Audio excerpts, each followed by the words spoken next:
E a Suprema Corte dos Estados Unidos autorizou hoje o governo Trump a revogar o status de legal, o visto de 532 mil imigrantes que contavam com uma permanência temporária no país.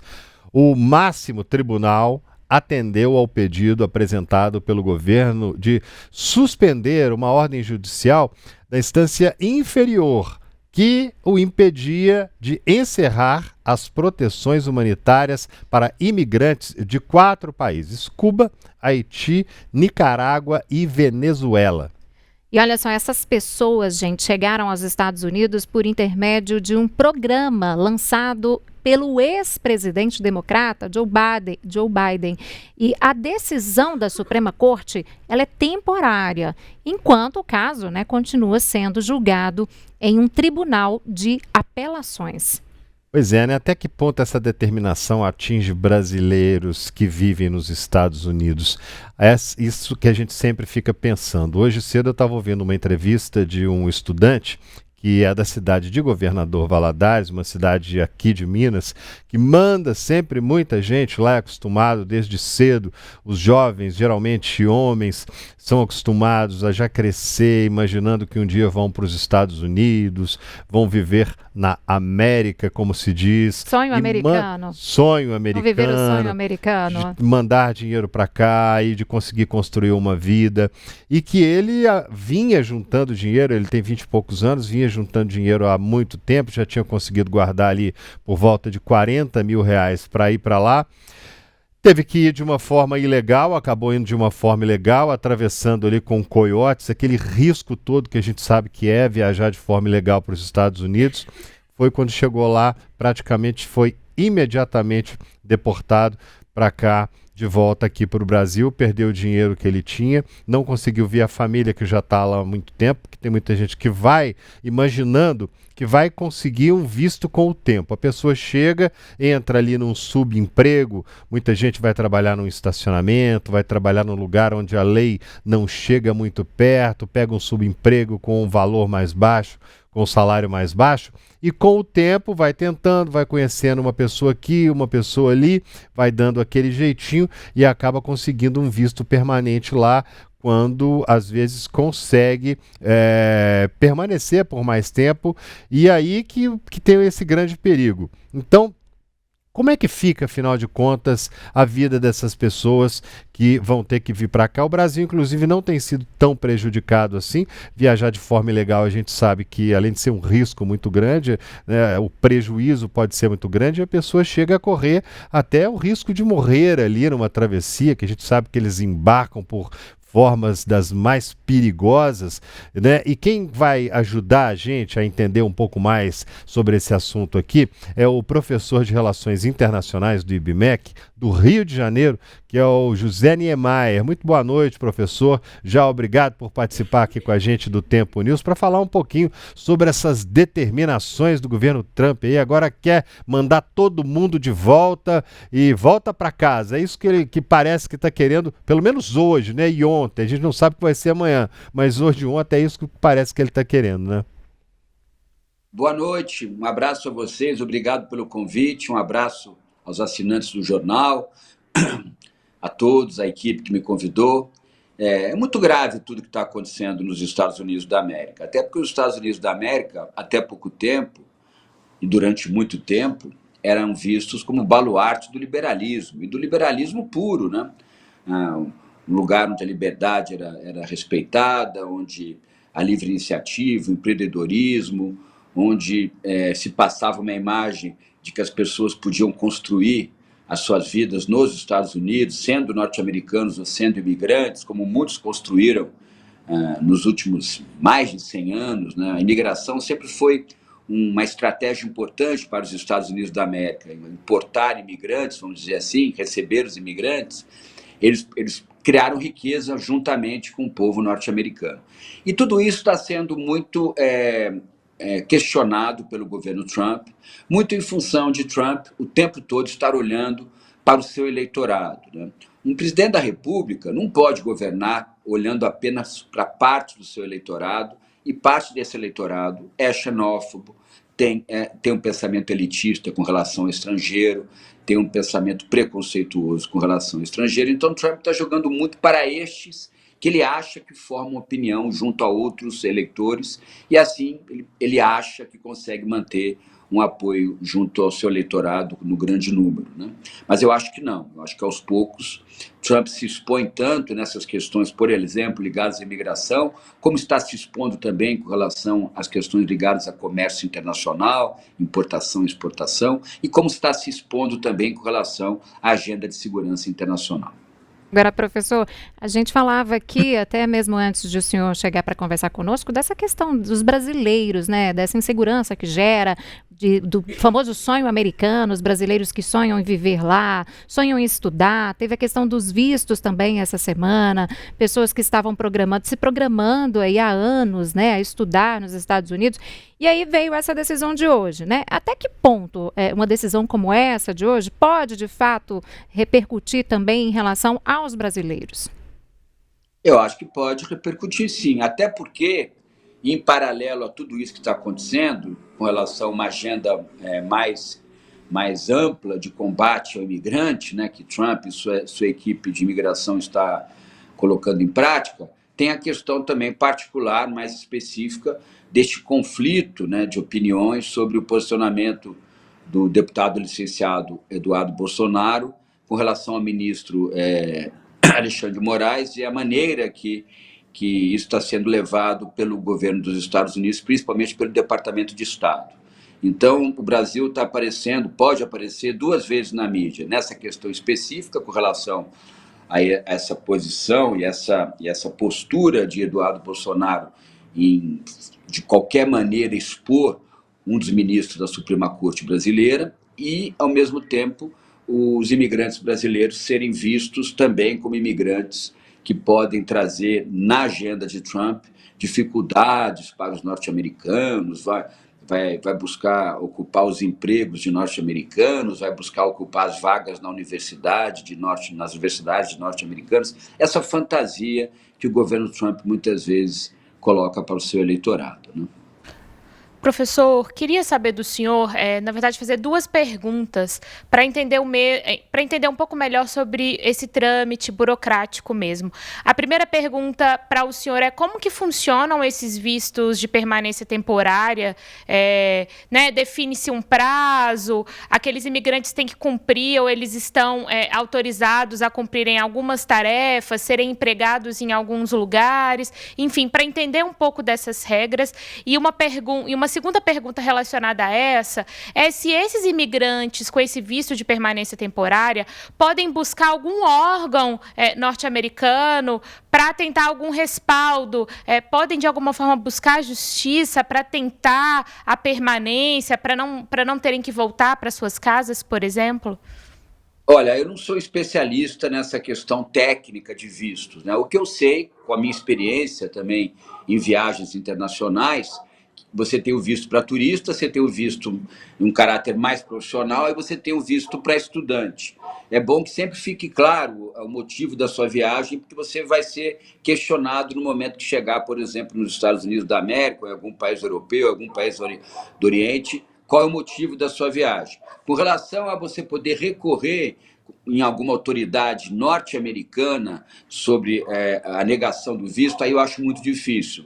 O que você pode tentar fazer é, a partir da chancelaria brasileira, né, do Ministério das Relações Exteriores do Brasil, lá nos Estados Unidos, buscar um dos escritórios do Ministério das Relações Exteriores e aí, estando lá, pedir um auxílio para você tentar se sentir mais confortável já estando nos Estados Unidos da América, quando seu visto começar a ser questionado por autoridades norte-americanas.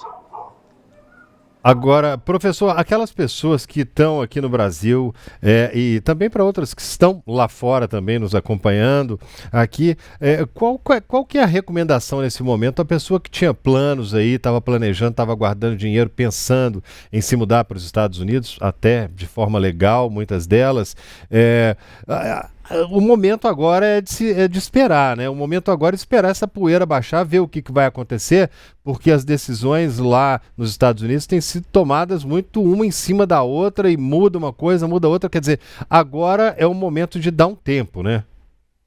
O presidente Trump é muito errático na maneira de governar, né?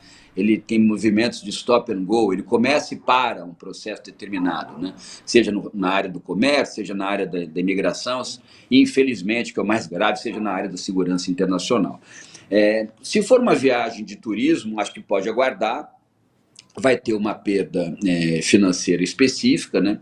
Infelizmente, pode ser que perca alguma coisa, a pessoa que está organizando uma viagem. Aquele que tem visto profissional, né, eu acho que talvez essa viagem, eu acho que ela pode ser organizada, o máximo que vai acontecer é a pessoa ter que voltar, mas aí isso já deve ser, imagino, negociado na origem, aqui no Brasil, na empresa dessa pessoa, que vai fazer essa viagem profissional. E na questão do visto do estudante, como envolve uma bolsa de estudos, envolve uma participação num programa acadêmico, é mais difícil você começar e depois perder o ano, talvez seja melhor aguardar um pouco. A minha opinião, meu conselho, se posso dar um conselho como professor, talvez começar o curso que ele ia fazer fora, começar aqui. O Brasil tem um grande parque de universidades de alto nível, também na pós-graduação, mestrado, doutorado, né, e MBAs no geral, vai depender da cidade que a pessoa mora, mas eu esperaria um pouco para ir como estudante, que pode haver um problema durante a estadia dessa pessoa lá, isso vai atrapalhar os estudos dela, pode interromper, e para o estudante é sempre ruim interromper um processo de ano letivo, porque ele acaba não podendo completar o ano e, como eu falei, fica prejudicado com relação ao tempo para se formar, né? Pois é, o professor, quero aproveitar a presença do senhor aqui um pouquinho mais para fazer uma outra pergunta, já que o senhor falou sobre o filho do ex-presidente Jair Bolsonaro, Eduardo Bolsonaro, que já está lá há algum tempo como deputado licenciado, né, deputado federal licenciado.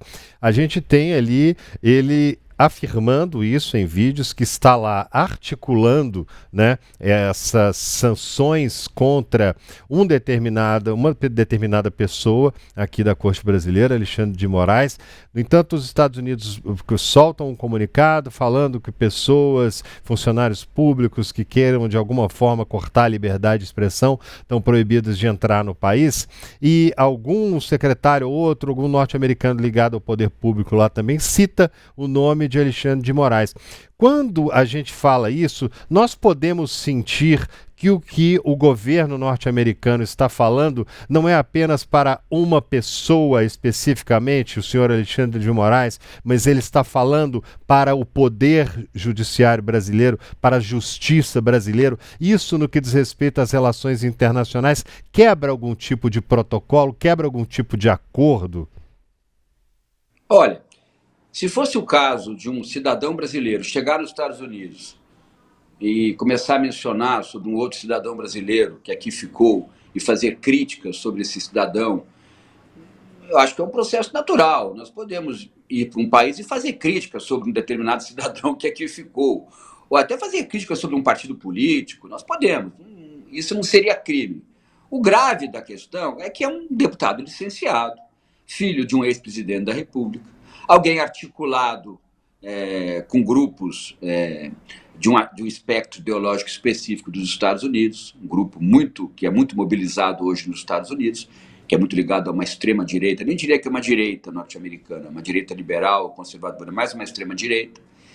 Então, e quando ele começa a mencionar o tempo todo a figura de um ministro, né, importante do Supremo Tribunal Federal e também do Tribunal Superior Eleitoral, ele começa, aí é uma conversa mais para juristas, mas ele começa a passar dos limites, né, do ponto de vista do seu direito à crítica, né, como cidadão brasileiro, porque ele está expondo, na verdade, a instituição Supremo Tribunal Federal, a instituição Tribunal Superior Eleitoral, né, e está expondo uma ordem jurídica, político-jurídica brasileira, né, que tem no judiciário um dos poderes daquilo que forma que nós chamamos de república, né?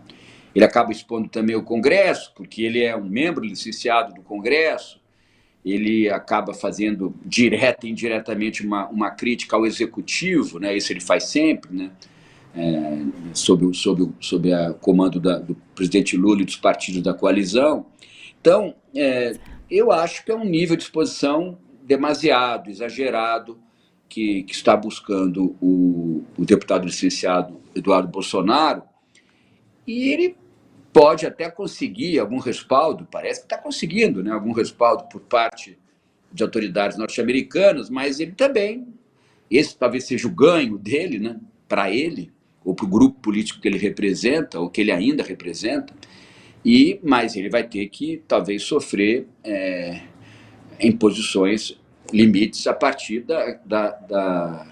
dos órgãos jurídicos brasileiros, né? E aí ele pode estar sendo, isso está sendo considerado sim um crime, né? Então ele pode ser investigado, tal. Mas é uma situação difícil, porque ele não deixa de ser um cidadão brasileiro, tratando ou emitindo opiniões fora do Brasil, isso é possível. O problema é que ele está sendo ouvido por autoridades norte-americanas do alto escalão, então ele acaba expondo demais figuras e agentes formais do sistema jurídico brasileiro, né? Agora, professor, voltando a falar dessa questão dos imigrantes, né, dessa decisão da Suprema Corte dos Estados Unidos, essa medida em relação aos imigrantes, ela já vai entrar em vigor por agora ou enquanto estiver sendo analisada aí por um tribunal de apelação, ela fica suspensa? Está suspenso, porque precisa esse tribunal. Nos Estados Unidos o poder é uma federação dos Estados Unidos, mas os estados eles dividem poder com a União em alguns temas, pena de morte, por exemplo, e também essa questão, o Poder Judiciário nos Estados Unidos pode sim vetar uma iniciativa do Executivo, no caso do presidente Trump. Então, está sendo aguardado tudo isso, e pode ser que ele não consiga pôr em prática essas medidas ligadas à imigração. Mas o problema não é tanto o fato, né? O problema é a insegurança que o evento está causando no curto e médio prazo das pessoas que querem viajar para os Estados Unidos, que querem morar lá, querem viver naquele país, querem fazer suas vidas lá ou querem estudar. É a expectativa, né? Porque nós vivemos hoje relações internacionais que são muito fundamentadas em expectativas. Tem muito disfarçamento, né? Tem muita promessa não cumprida, tem muitos acordos não cumpridos. Então tem um certo nível de disfarçamento nas relações internacionais em todos os âmbitos, inclusive do âmbito da segurança internacional. E então isso gera muita expectativa na economia, nas sociedades envolvidas. Vivemos tempos muito complicados do ponto de vista disso que nós chamamos de mundo, né? Professor de Relações Internacionais do IBMEC, do Rio de Janeiro, José Niemeyer, muitíssimo obrigado pela participação do senhor. Vamos contar com o senhor aqui mais vezes, tá? Para nos ajudar a entender um pouco mais essas relações internacionais aí. O senhor já se sinta convidado aqui, em breve a gente volta a bater um papo aqui. Vamos sim, vai ser um grande prazer, sempre muito bom falar com o povo de Minas Gerais, né? É um jornal que eu respeito muito tempo. Quando eu trabalhei no IBMEC de BH, eu já conheci o Tempo, conheci muitos jornalistas do Tempo. Vocês estão de parabéns e podem me convidar que eu vou com o maior prazer. Tá certo, muito obrigado.